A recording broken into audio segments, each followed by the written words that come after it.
Cordial saludo. Bienvenidos de nuevo a este su espacio de temas y problemas literarios. Como bien estarán enterados, hace un par de días falleció no solamente uno de los miembros más insignes del boom latinoamericano, sino el último premio Nobel de literatura latinoamericano. En este caso estamos hablando ni más ni menos de Mario Vargas Llosa.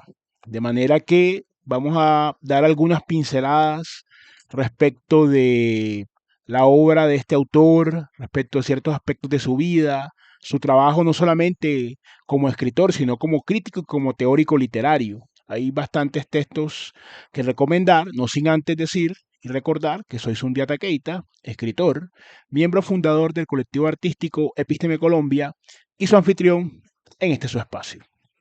Como saben, estos días, hace un par de días concretamente, falleció Mario Vargas Llosa. Debido a este suceso, hemos generado este programa especial para hablar un poco. Ya aquí, de hecho, en los primeros videos del canal, ustedes pueden encontrar lecturas que hicimos sobre los premios Nobel toman la palabra. Eh, Vamos a leer algunos fragmentos del discurso de aceptación del premio Nobel de Mario Vargas Llosa, que fue en el año 2010, no sin antes también tener en cuenta muchos de los aspectos polémicos de la vida de Vargas Llosa. Hay un sector de los escritores, pasa algo guardando las proporciones, ¿no? Algo similar a lo que sucedió con Borges, aunque Vargas Llosa sí recibió el premio Nobel, a diferencia de Borges. Muchos de los escritores con ciertas afinidades de orden político no, digamos, aceptan plenamente la figura y el reconocimiento de Vargas Llosa. He visto pues algunos comentarios quizá más enfocados a ciertos aspectos, ciertas declaraciones que él dio, su relación con la corona española tan estrecha, inclusive le dieron un marquesado a Vargas Llosa, su visión política, ¿cierto? Son temas que no tocamos acá, digamos, de una manera más profunda, porque este es un espacio literario, pero que tienen una interdependencia. Superado este asunto, pero es bueno hacer la nota al pie, porque ustedes también quizá lo han visto en los comentarios que han leído en distintas redes sociales, resaltar la gran trayectoria de Vargas Llosa. Digamos que él mismo lo va a confesar, lo va a hacer de manera pública. Su relación con la lectura comenzó muy temprano, ¿cierto? Vamos a leer ahora dentro de un momento lo que significó para él y ciertos apartes de la literatura. Recordemos pues que escribió Los Jefes y otros relatos, fue digamos una oportunidad de darse a conocer. Después escribió también novelas muy conocidas por todos, como La Casa Verde, como Pantaleón y las Visitadoras, una serie de textos en los cuales fue progresando en su carrera como escritor, que algunos hemos visto algunos aspectos en el canal y seguiremos viendo también sobre la literatura de Vargas Llosa, pero hoy vamos a concentrarnos también un poco en lo que significó la carrera pues de este gran escritor, al margen de las coincidencias o disonancias que se tenga o divergencias pues que se tenga con él en ciertos aspectos de la política y su visión de América Latina. De todas formas, hay un texto muy importante para recomendar de él, se llama Cartas a un joven novelista, donde desarrolla toda, podría decirse ciertamente, sistematiza una teoría literaria alrededor de la novela. Recordemos que su tesis doctoral fue alrededor de la obra de García Márquez, Historia de un deicidio, en el año 71, si mal no recuerdo. O sea, que hizo toda un escritor que también fue premio Nobel como García Márquez, haciendo un trabajo respecto de la obra de otro escritor, ¿cierto? No habían esas mezquindades y esas situaciones, pues por lo menos, digámoslo, en ese momento entre ellos. De hecho, tuvieron un problema, esto ya también es de bastante conocimiento. De hecho, por lo menos lo que trascendió fue que Vargas Llosa le dio un puñetazo a García Márquez. De hecho, salió en el año 76, salió pues en una gala en la que estaban. Se dice que fue porque García Márquez le faltó el respeto a Patricia, a la esposa de Vargas Llosa, pero eso no ha trascendido. De todas formas, tampoco se trata de quedarse en lo anecdótico, pero sí ver cómo, pese al gran respeto que le tenía y que había hecho ese gran análisis sobre la obra de García Márquez, lamentablemente tuvieron una ruptura a partir de eso y ambos murieron pues sin reconciliarse, sin pronunciarse más al respecto. Entonces digamos que pese a ser un hombre tan académico, también tenía pues igual su temperamento. Vamos a mirar un poco respecto de enfocarnos un poco en el discurso del premio Nobel, porque realmente con el solo análisis de alguna de las obras, pues no daríamos ni siquiera varias series de programas para analizarlo, pero vamos entonces en virtud a este gran reconocimiento del premio Nobel, a leer algunos apartes del discurso que él dio, 7 de diciembre de 2010, hace ya más de 14 años. Su discurso se llamó Elogio de la lectura y la ficción. Aprendí a leer a los 5 años, en la clase del hermano Justiniano, en el colegio de La Salle, en Cochabamba, Bolivia. Es la cosa más importante que me ha pasado en la vida. Casi 70 años después, recuerdo con nitidez cómo esa magia, traducir las palabras de los libros en imágenes, enriqueció mi vida, rompiendo las barreras del tiempo y del espacio y permitiéndome viajar con el capitán Nemo 20.000 leguas de viaje submarino, luchar junto a D'Artagnan, Athos, Porthos y Aramis contra las intrigas que amenazan a la reina en los tiempos del sinuoso Richelieu, o arrastrarme por las entrañas de París, convertido en Jean Valjean, con el cuerpo inerte de Marius a cuestas. La lectura convertía el sueño en vida y la vida en sueño, y ponía al alcance del pedacito de hombre que era yo el universo de la literatura. Mi madre me contó que las primeras cosas que escribí fueron continuaciones de las historias que leía, pues me apenaba que se terminaran, o quería enmendarles el final. ¿Y acaso sea eso lo que me he pasado la vida haciendo sin saberlo, prolongando en el tiempo, mientras crecía, maduraba y envejecía, las historias que llenaron mi infancia de exaltación y de aventuras?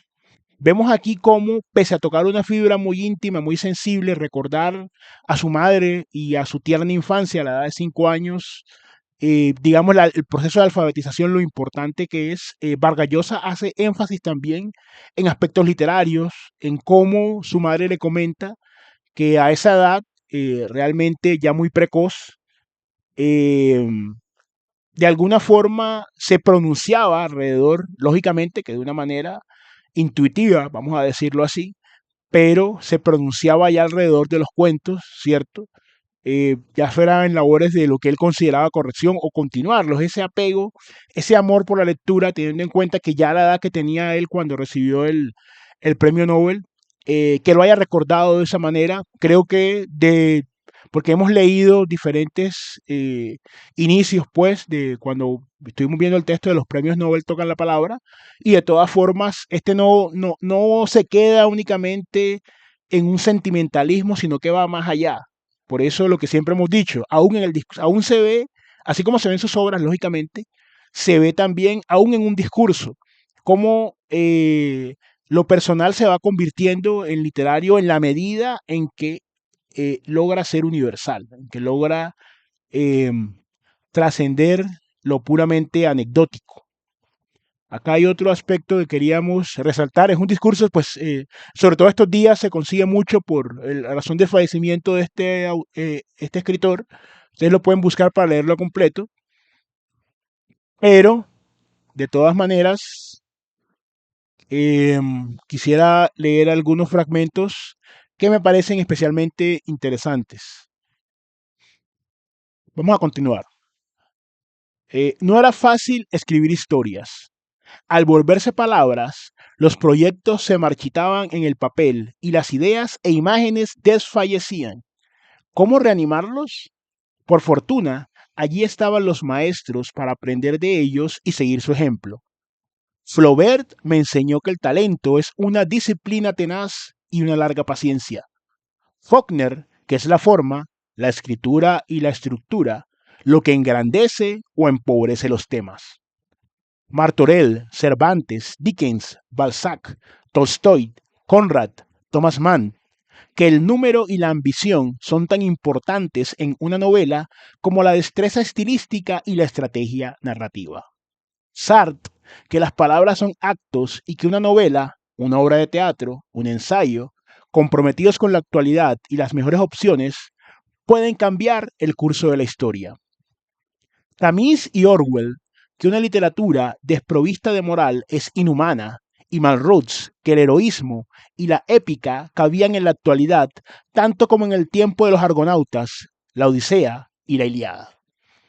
En este sencillo y en apariencia descriptivo párrafo se esconde la gran riqueza, la gran densidad conceptual que maneja o que manejaba y que en sus textos sigue manejando Mario Vargas Llosa. Y es un punto que hemos recalcado mucho acá en el canal respecto de la importancia de manejar todos estos autores, pero él en ese momento de máximo, de, digamos, la experiencia, digamos, pico, ¿cierto? Experiencia límite de un escritor que gana el Premio Nobel de Literatura, él de una manera bastante humilde va reconociendo y tiene la capacidad para explicarnos cómo cada uno de los autores contribuyó a la formación de su obra. Y también lo hemos visto acá en el canal, como muchas personas eh, tienen ese complejo de Adán, ese complejo fundacional y realmente no admiten pues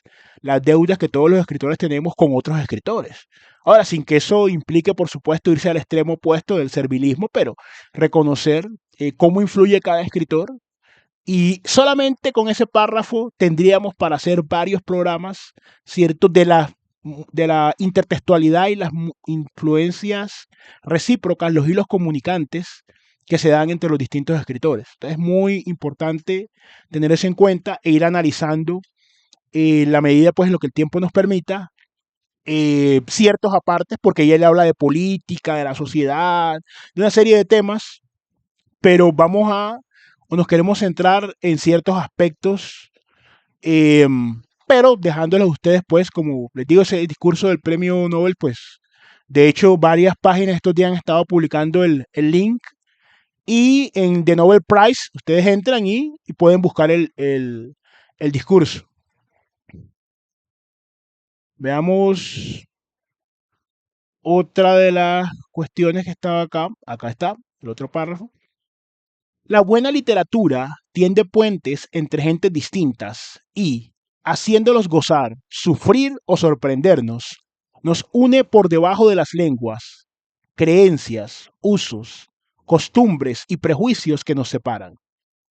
Cuando la gran ballena blanca sepulta al capital Ahab en el mar, se encoge el corazón de los lectores, idénticamente en Tokio, Lima o Tombuctú. Cuando Emma Bovary se traga el arsénico, Ana Karenina se arroja al tren y Julián Sorel sube al patíbulo, y cuando en el sur el urbano doctor Juan Dalmán sale de aquella pulpería de la Pampa a enfrentarse al cuchillo de un matón, o advertimos que todos los pobladores de Comala, el pueblo de Pedro Páramo, están muertos, el estremecimiento es semejante en el lector que adora a Buda, Confucio, Cristo, Alá o es un agnóstico, vista saco y corbata, chivala, kimono o bombachas. La literatura crea una fraternidad dentro de la diversidad humana y eclipsa las fronteras que erigen entre hombres y mujeres la ignorancia, las ideologías, las religiones, los idiomas y la estupidez.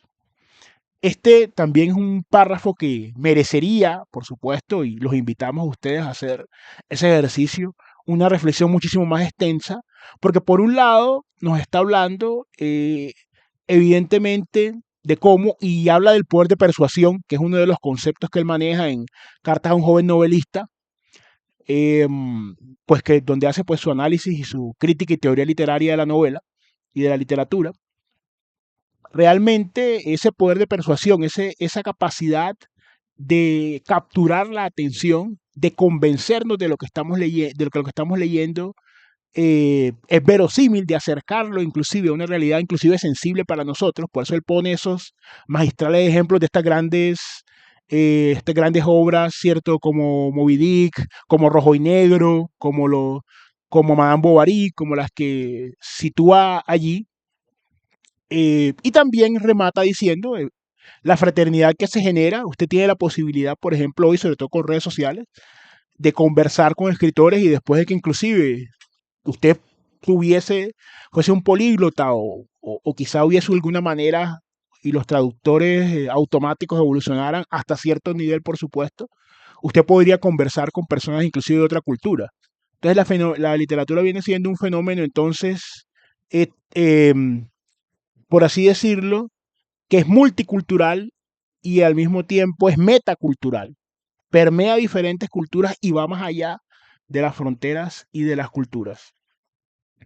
Hay bastantes, unos párrafos muy, muy importantes. Son todos importantes realmente.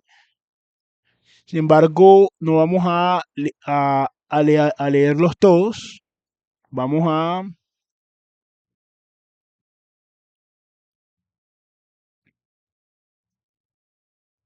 ir al último, al concepto de la ficción, que también lo toca aquí alrededor. Por eso así se llama, también tiene parte el ensayo, pero vamos a leer el último párrafo. De la caverna al rascacielos, del garrote a las armas de destrucción masiva, de la vida tautológica de la tribu a la era de la globalización, de las ficciones de la literatura, han multiplicado las experiencias humanas, impidiendo que los hombres y mujeres sucumbamos al letargo, al ensimismamiento, a la resignación. Nada ha sembrado tanto la inquietud, removido tanto la imaginación y los deseos, como esa vida de mentiras que añadimos a la que tenemos gracias a la literatura para protagonizar las grandes aventuras, las grandes pasiones que la vida verdadera nunca nos dará. Las mentiras de la literatura se vuelven verdades a través de nosotros, los lectores transformados, contaminados de anhelos y, por culpa de la ficción, en permanentemente entredicho con la mediocre realidad. Hechicería que, al ilusionarnos con tener lo que no tenemos, ser lo que no somos, acceder a esa imposible existencia donde, como dioses paganos, nos sentimos terrenales y eternos a la vez, la literatura introduce en nuestros espíritus la inconformidad y la rebeldía, que están detrás de todas las hazañas que han contribuido a disminuir la violencia en las relaciones humanas, a disminuir la violencia, no acabar con ella. Porque la nuestra será siempre, por fortuna, una historia inconclusa. Por eso tenemos que seguir soñando, leyendo y escribiendo la más eficaz manera que hayamos encontrado de aliviar nuestra condición perecedera, de derrotar a la carcoma del tiempo y de convertir en posible lo imposible. Este es el final del discurso, Elogio a la lectura y la ficción, del 7 de diciembre de 2010, discurso de aceptación pues del premio Nobel por parte de Vargas Llosa, pues siguiendo un poco la línea hoy del autor, no digamos una conclusión definitiva, sencillamente que esto sea un abrebocas para interesarse en la obra de este autor, que es bastante conocida, pero explorar esas aristas, por ejemplo, su visión como crítico literario, en estos trabajos pues que les mencionaba, tanto Cartas a un joven novelista como Historia de un deicidio, y otros múltiples trabajos que Vargas Llosa logró tener, separar un poco, pues al margen de las simpatías y antipatías de orden político y de orden personal que se puedan tener, entendiendo que pues para cada persona hay como un límite frente a eso. De todas maneras, la invitación pues es a que ustedes realicen sus propias lecturas ya desde el mismo discurso de aceptación y relecturas de las obras. Yo, por ejemplo, no he leído todas las obras de Vargas Llosa, no voy a decir que las he leído todas porque eso sería falta de respeto, creo yo, no solamente al autor, sino a la propia inteligencia y credibilidad en ciertos aspectos, porque sí, hay personas que quizás las han leído todas, pero suele mucho ocurrir que cuando un autor muere, entonces todo el mundo ha leído todas las obras y no se trata de eso. Recordemos que el mismo autor hablaba también de combatir un poco la estupidez mediante la literatura, una conclusión que podemos sacar. También tener en cuenta, ¿cierto?, que implica la literatura una reinvención permanente de la humanidad y de ser humanos. Tener eso en cuenta, no quedarnos pues en la superficie. De todas maneras, como siempre, pues les invitamos a suscribirse al canal, compartir el contenido. Lo más importante, comentar cuál ha sido su experiencia con la literatura de Mario Vargas Llosa, qué tanto se habían acercado o conocían de este discurso de aceptación del premio Nobel, qué tanto se han acercado a su faceta como crítico y teórico literario. Pues de momento y no siendo más, como siempre, un gusto compartir con todos ustedes. Nos veremos en un siguiente episodio de Epísteme Colombia Literatura.